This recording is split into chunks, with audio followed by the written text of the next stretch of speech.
Hello and welcome to today's webinar on fat loss program design for executives made simple. So we'll give it a few moments before we get straight into the content. Let people log on.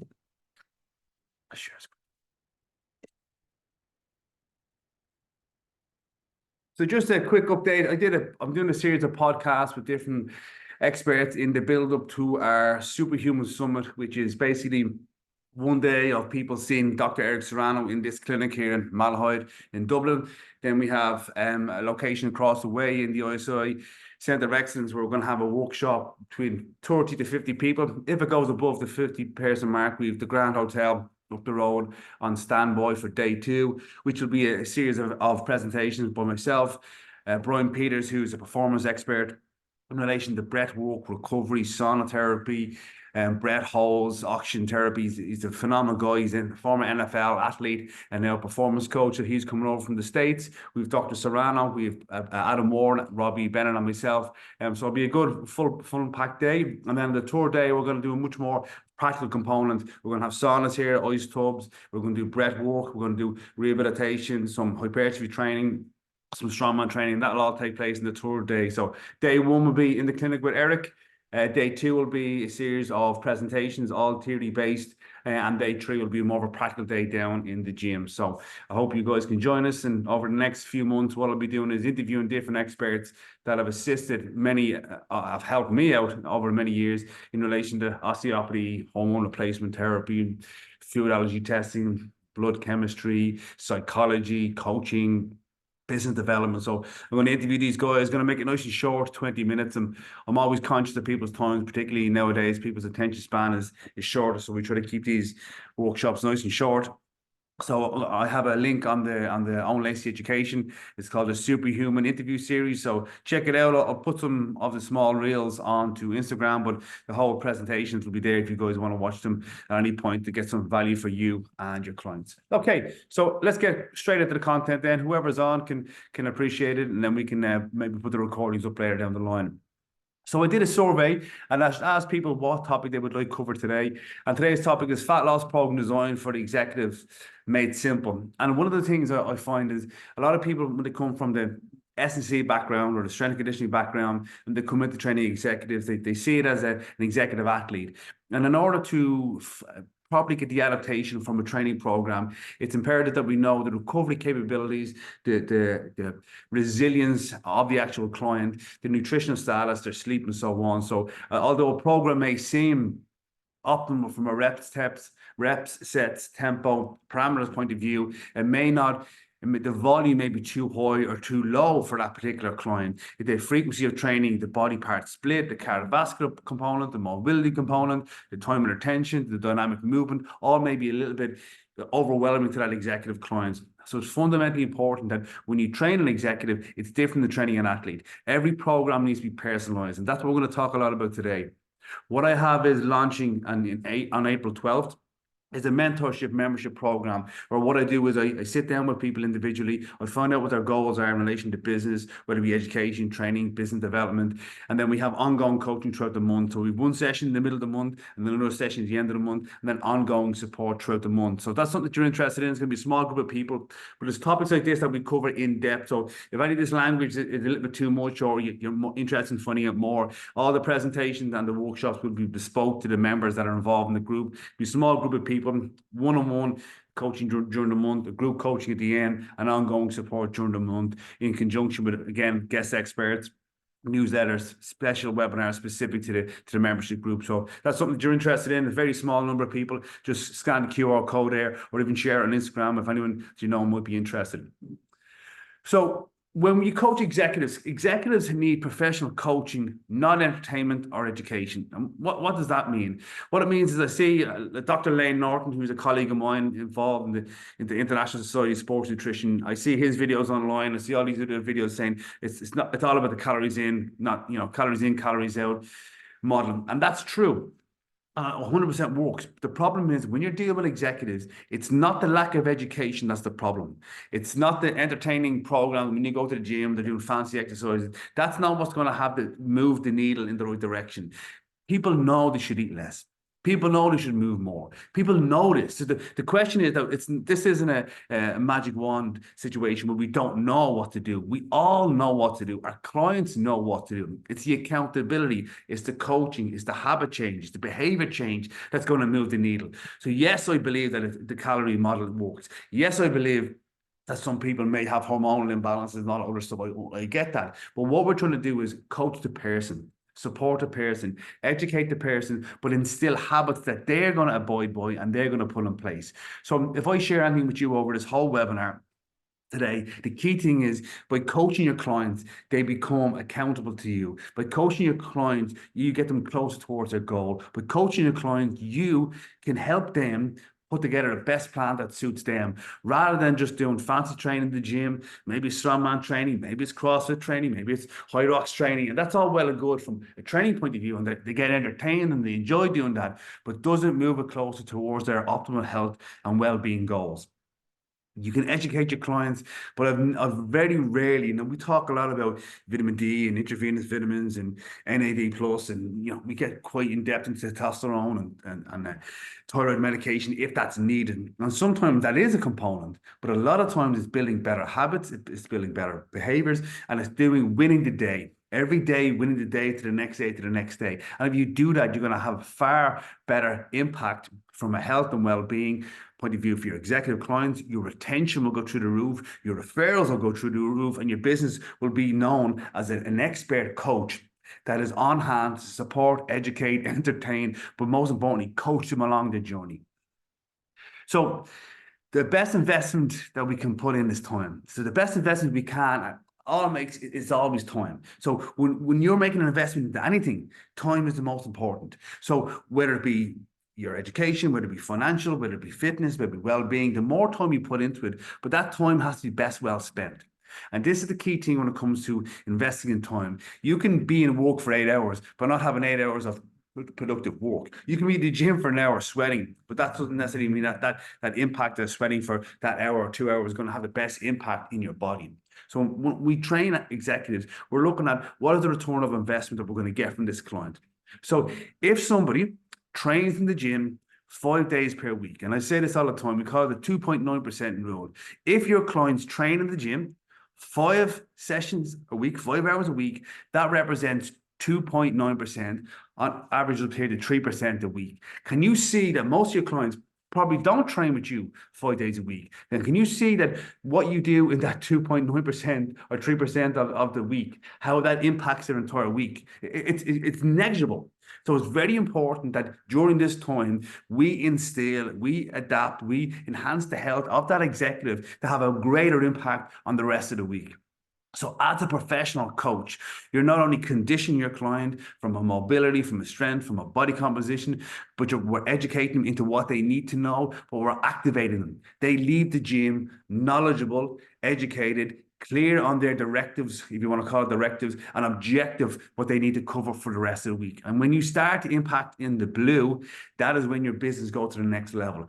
And a lot of people are talking about the reps and sets and tempo, exercise order, periodization. Yes, I get that. That's all in the green. And I get that's important. And I understand from an athletic enhancement point of view, from a sports point of view, from a performance point of view in the gym, it is paramount. And that's where I live. However, to be an expert in optimizing health and well-being and fat loss for executives, we must have a 360-degree approach. We need to look at the full range, the full clock, the full impact, and what we can do with our clients. And when we do that, you'll never need a referral ever again. Your business will be out the door. So what is the return of investment in your current training style? And my question is, in your current training style, when you're designing a program, when you're putting the sets and reps in, what is the long-term investment for that person going to be? If it's going in just to purely burn calories, yes, I understand that could work, but I'm going to let you know a little secret. And Layne Norton and Mike Israel, they all talk about it. It's a lot easier to eat 500 calories less to burn 500 calories off. Trust me, I just did a strongman session across in the gym this morning. So it's very easy not to eat that. So when we make habits, when we change behaviors, when we empower, educate, and activate our clients to follow a better and healthier eating plan, knowing what it does is rather than getting with the gym and try to undo a bad diet. We know we can't undo a bad diet in the gym. However, what we can build in the gym is strong bones, strong joints, strong connective tissue, enhanced posture, better breathing mechanics, better cardiovascular health, better flexibility, better mobility, better neurological control. And these are things that we can enhance. And a lot of times people are going towards a calorie expenditure, burning focus, rather than building better, aging better, longevity, healthier bodies. So lean muscle tissue, lean body mass, range of motion, flexibility, mobility, strength, rather, and I know this personally from my mother, having a knee replacement and multiple clients over the years, I've had clients with heart transplants and lung transplants and liver transplants. If we look after our body now, from a blood sugar point of view, from a calorie intake point of view, from a nutrient density point of view, from wear and tear on the knees and hips and joints, correct alignment, improve posture, improve insulin sensitivity, improve cognition, rather than just going into the gym to smash it, get a sweat going, get the calories burned, that's not adding anything to our body. So think about the 2.9% you have in that gym with a client. Think about lean muscle mass. Think about bone mineral density. Think about longevity of the joint, the ligament, the tendon, the cartilage. And then this will start to impact what training system you do for them. Yes, the calorie is important, and I'm not saying it's not important, and we should train hard, we should push ourselves. However, knowing that the return of investment of repetitive aerobic training or, excessive CrossFit training, that might put the body in an already bigger deficit in relation to, deficit of resilience. The body can't adapt to it. Maybe the sleep isn't ideal and their recovery is going to be compromised and the risk of injury is higher. Deadlift, for example, deadlifting is a great exercise, but the risk to reward ratio for certain people may not be advantageous. So correct exercise selection for muscle mass, even machine training. People went away from machine training saying it wasn't functional. But if someone needs to improve the function of the quadricep or the hamstring relation, the knee stability, stabilizing that, actually the tracking of the patella, maybe it may be warranted. If somebody doesn't feel safe to do, barbell bench press, maybe a machine might be optimal to get that soft tissue to be overloaded, to have the mechanical damage, to have that time of retention, increase the cross-sectional area of that muscle. So knowing what the outcome is, not just the immediate gratification, but down the line, that incremental improvement in joint health, in muscle tissue, in muscle sensitivity, in metabolic function, in the body will age slower. We all know that our muscle mass is strongly correlated to longevity, to health and well-being, but not just the length of your life, but the quality of your life, and keeping people's muscle mass on their body, and again, when people say lean body mass, they all think about muscle mass. I'm talking about bone mineral density, ligament strength, tendon strength, cartilage, joint capsule, movement, the symmetry of the body to work as a unit rather than just one joint taking all the pressure. And that happens with correct programming, correct exercise selection, correct periodization, and isolation, the integration to gross movement function, I think is fundamental. So here we have is if you look at your clients and we say, okay, what the ideal working hour is, they work 8 hours a day, or maybe they work 8 hours a day, 5 days a week, sometimes even work longer than that. Sometimes people are working over the weekend. So we see that people maybe have this blue zone, their leisure time, and what they can do from a leisure point of view. So a lot of times when you look at people, don't just look at what they do when they're in the gym. Look at how you can impact them when they're at home. Look how you can impact their education and their habits when they're in work. And when you start to realize that you can work with them to put practices in place to make their day-to-day living in their job better and their actual day-to-day living at home better, whether it be grocery shopping, maybe it's taking the stairs in the work, maybe it's not having the snacks in the canteen and work, it's maybe not having the food in the house when you get home and you're hungry and you haven't eaten it 4 or 5 hours. So looking at the ideal work hours to the non-work hours, you can start to then work with them and say, okay, well, how's your food and work? And what's your activity levels and work? And could it be a situation when we get some steps in where you walk on your lunch break, or when you have your meal in work or your lunch, that we do know that a postprandial glucose rise will come about from a carbohydrate-induced meal. Maybe having a walk will help bring that postprandial glucose elevation up. It can be shown to activate those GLUT4 receptors in the muscles to bring things down. It can be as beneficial or as impactful as they say, metformin or glucophage. I'm not saying it has to be, and it's the be all and end all, but moving after food can help digestion, can calm the nervous system, can put you more into a more relaxed state, and then ultimately have you more productive, focused, and switched on and work. So simple habits that you can work with your client, with your executives, to impact that more blue space. We want to impact more than just that 3% that we have. And in work, we still have the potential of impacting them on a health and well-being point of view. It could be a standing workstation. Now, one of my biggest issues, and I've always talked about, and I have a number of presentations online about this, sleep. So ideally what we're looking to do, guys, is we sleep 8 hours a day. Now, people say they only work 5 days a week, but they don't. So they generally work a bit more hours. So you can see that the ratio here is the same as the last one. And everyone's is going to be different. Everyone's pie chart is going to be different. Some people work 6 days a week, 7 days a week. I put down here people that have 8 hours a week.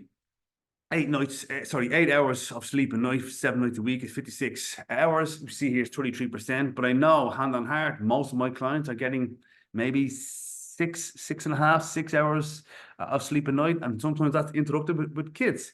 I know people say they only work 5 days a week, but when you look at the average, they're working 10 or 12 hours some days, and then they generally work on a Saturday. So it equates over to nearly 7 days of work.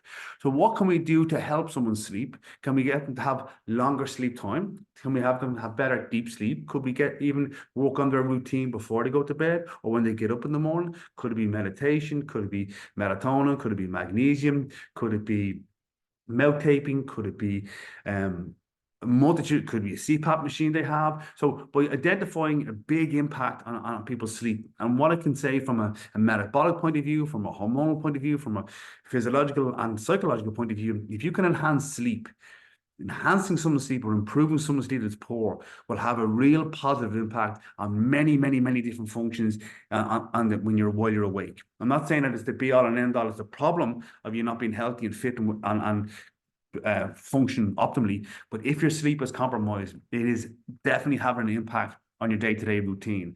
So optimizing strategies with your client and how they can maybe sleep a bit longer, maybe sleep a bit deeper, maybe not wake up so often, or just improve their sleep hygiene. Even just improving someone's sleep hygiene, which the regularity of them going to bed at night time and getting up, can help reset the circadian clock systems, align your cycles much better. People think that only women have cycles. We don't. Men have hormonal cycles with testosterone and cortisol and thyroid and growth hormone. The hormones work in a cyclical manner. So we can optimize sleep. It is the master control of our circadian rhythm. So too is nutrition. So too is light. So too is food timing, so too is exercise. But if sleep is an issue with your clients, by optimizing that in conjunction with your exercise and nutrition, you'll have a bigger impact on much more of a 360 approach for your executive client. So what percentage of time do you need to impact for your client? The answer is 100%. So for me, when you want to get real long-lasting results with an executive client, and this is the thing, I never dictate to anybody what they have to do. What I sit down with someone and say, okay, let's do a little quiz here. If I ask you now, how you could rate your energy, your fitness, your well-being out of 5. And what is it? And most people say, well, it's a 4 or it's a 3. Okay, so why is it a 4? Why is it a 3? And the question is, I drink a little bit too much. I don't go to bed. I probably should exercise more. Great.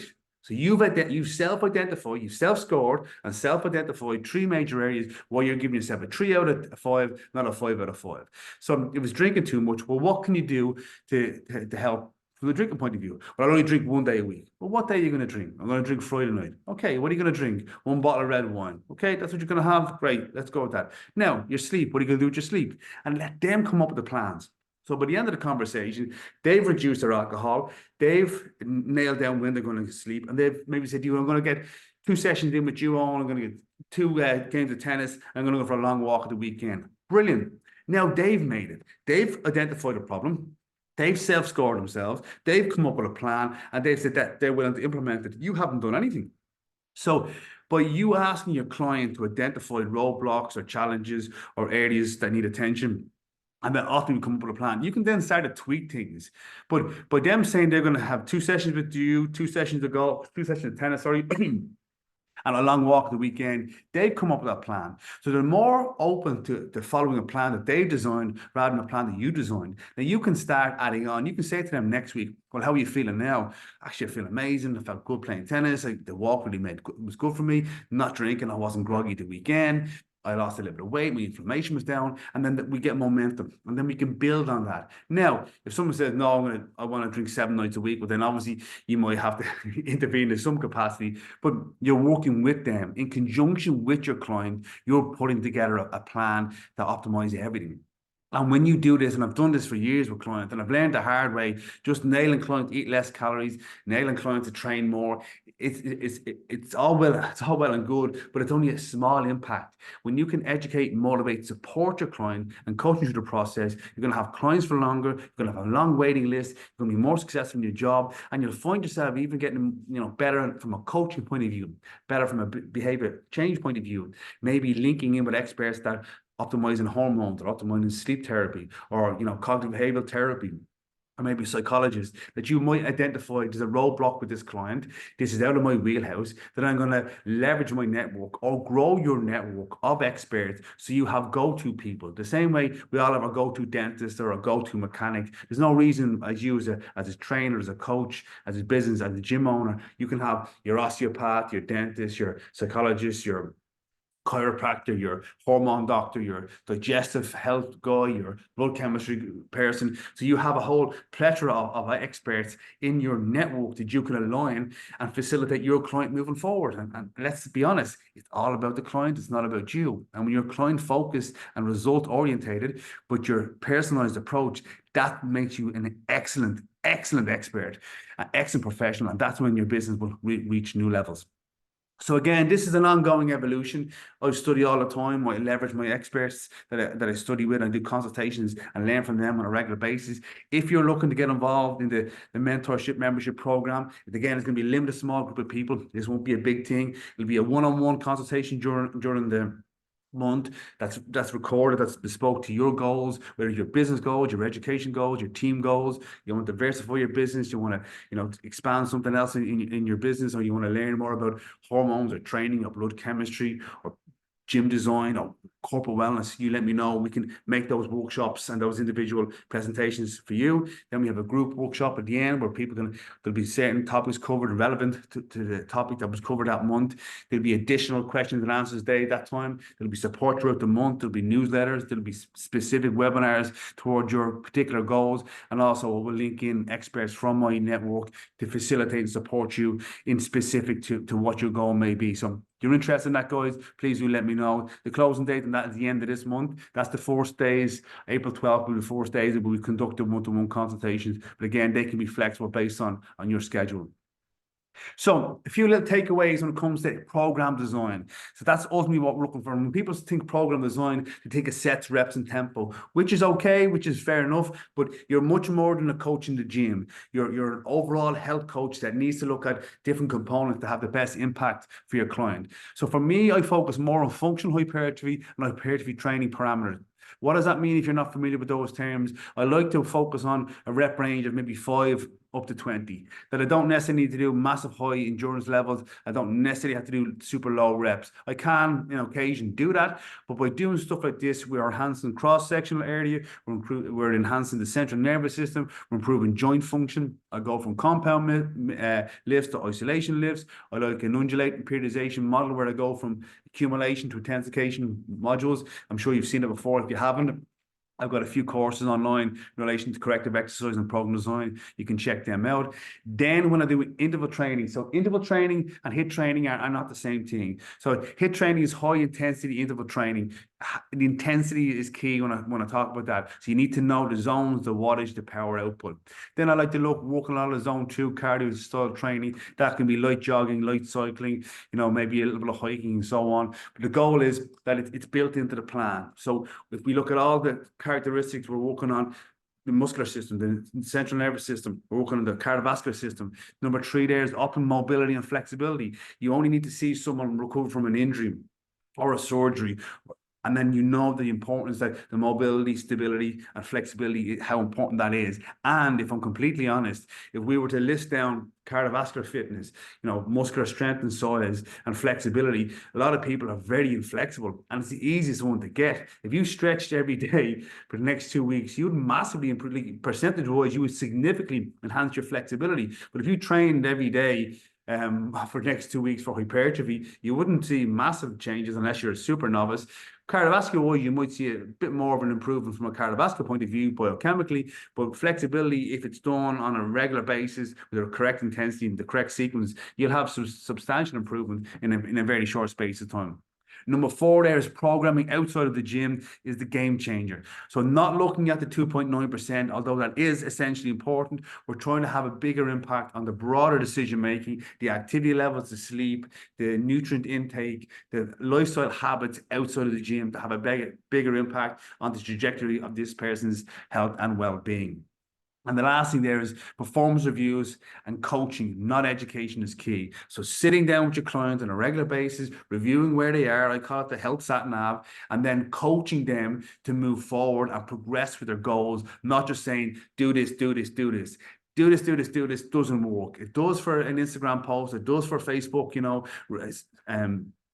story, but to make significant changes that are relative to the client in conjunction with what they can do, being real world, that it's not, okay, go here, get to bed early when you got 4 kids. It has to be realistic, program design, personalized to them in conjunction with their, feedback. That's what was going to have bigger impact. So again, listen to your clients. We've got 2 ears and 1 mouth for a reason. Listen to our clients, challenge our clients what they can do, have them identify the roadblocks, and work with them to enhance their health, their well-being, and that will gravitate towards their kids. It will infiltrate their whole family, and that's when you get your clients referrals non-stop. And again, guys, launching on the 12th of April, so check it out. Okay, guys, thank you so much. I try to keep that on time. I'm nearly bang on time there. So thanks a million for your attention. Again, check out the Superhuman interview series. That's going to be on the website as well, and stay tuned on Instagram. If there is anyone that you think that would benefit from this information, please do share it on. I always like to get the network nice and big and share as more information as I can. Thank you so much, guys, and have a great day.